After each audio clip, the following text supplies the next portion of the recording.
राज्यात बदलापूर येथे लहानग्या चिमुरडीवर झालेल्या अत्याचाराची मानवतेला काळिमा फासणारी घटना आहे. आपल्या राज्यात लाडकी बहीण योजना सुरू आहे. मात्र या घटनेमुळे लाडकी बहीण सुरक्षित आहे का असा प्रश्न निर्माण झाला असून बदलापूर घटना घडताच मुंबई शहर, पुणे, लातूर, अकोला येथील या ठिकाणच्या महिलांवर अत्याचाराच्या घटनेला वाचा फुटली आहे. त्यामुळे लाडकी बहीणपेक्षा सुरक्षित बहीण हवी असे म्हणत राज्यातील महिला अत्याचारांच्या वाढत्या घटनेबाबत वंचित बहुजन आघाडीने आज गुरुवारी 22 ऑगस्ट रोजी दुपारी 1 वाजता जिल्हाधिकारी कार्यालयासमोर निदर्शने केली. संस्कारी गुणी मुलगी घडवणं ही काळाची गरज नाहीये, तर योग्य संस्कार असलेला मुलगा घडवणं ही काळाची गरज आहे. आणि त्याचसोबत माझं न्यायव्यवस्थेला एक मुलगी म्हणून सांगणं आहे की सगळ्या आरोप्यांना, अशा प्रकारातल्या अशा घटनातल्या सगळ्या आरोप्यांना योग्य ती कठोर शिक्षा वेळीच झाली तरच आमच्या पिढीचा भारतीय न्यायव्यवस्थेवर विश्वास अतूट राहील. गेल्या काही दिवसामध्ये ज्या महाराष्ट्रात त्याचप्रमाणे भारतामध्ये ज्या बलात्काराच्या घटना घडत आहेत त्याचा सर्वप्रथम आम्ही निषेध व्यक्त करतो. सरकार खरं तर या गोष्टीकडे अजिबात लक्ष देत नाही आहे. कारण मुलगी ही मंदिरातही सुरक्षित नाही आहे, शाळेतही सुरक्षित नाही आहे आणि हॉस्पिटलमध्येही सुरक्षित नाही.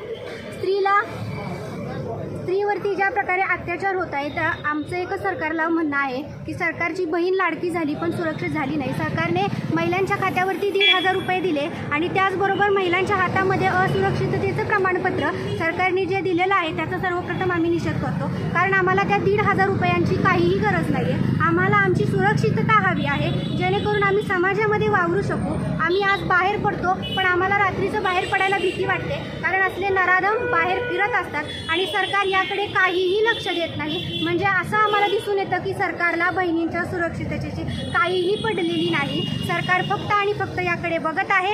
आज ही घटना झाली, उद्या ती घटना होते. आज डॉक्टर झाली, उद्या लहान मुलगी, परत कोणावर अन्याय होईल काही सांगू शकत नाही. अकोल्यामध्ये सुद्धा तीच घटना घडली. त्या घटनेचा सुद्धा आम्ही निषेध व्यक्त करतो. आरोपींना फाशीची शिक्षा झाली पाहिजे असं आम्ही म्हणतो. कारण आता आरोपींना कोठडी होऊन काही उपयोग होणार नाही. बातमीला वाचतोय 15 दिवसाची कोठडी, 20 दिवसाची कोठडी, असं होऊन काही चालणार नाही. आता त्यांना फाशीची शिक्षा झाली पाहिजे अशी आम्ही सरकारला मागणी करत आहोत. बदलापूर या ठिकाणी अगदी लहानग्या 3 वर्षाच्या आमच्या चिमुरडीवर अत्याचार झाला.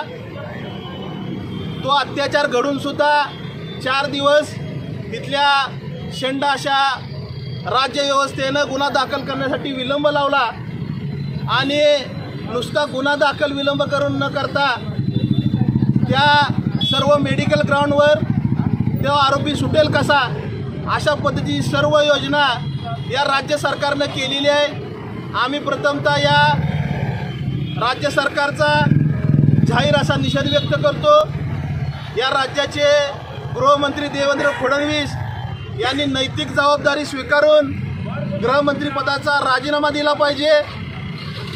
बदलापूर या ठिकाणची घटना घडल्यानंतरनं मुंबईमध्ये घटना घडते, पुण्यामध्ये घडते, लातूरमध्ये घडते.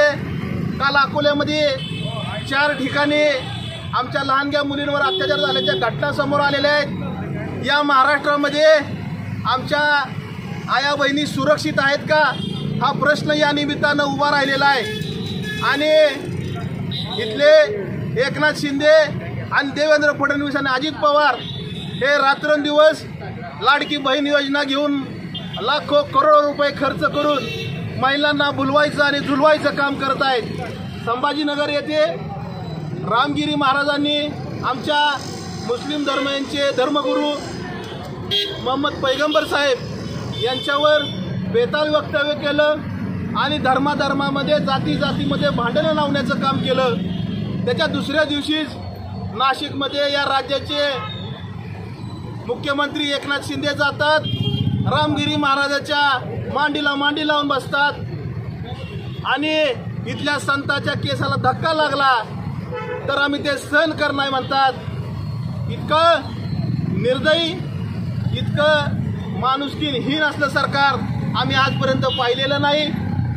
हा महाराष्ट्र छत्रपती शिवराय फुले शाहू आंबेडकरांचा महाराष्ट्र आहे.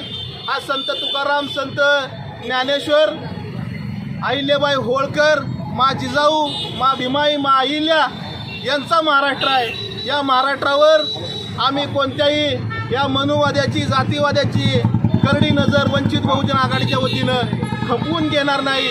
आणि त्याचबरोबर कोलकाता येथे या ठिकाणी डॉक्टरेटचे शिक्षण घेण्यासाठी जी आमची महिला भगिनी गेली, तिच्यावर निर्गुण हत्या करण्यात आली, त्याचा बलात्कार करण्यात आला, या घटनेचा सुद्धा आम्ही वंचित बहुजन आघाडीच्या वतीनं जाहीर असा निषेध व्यक्त करतो।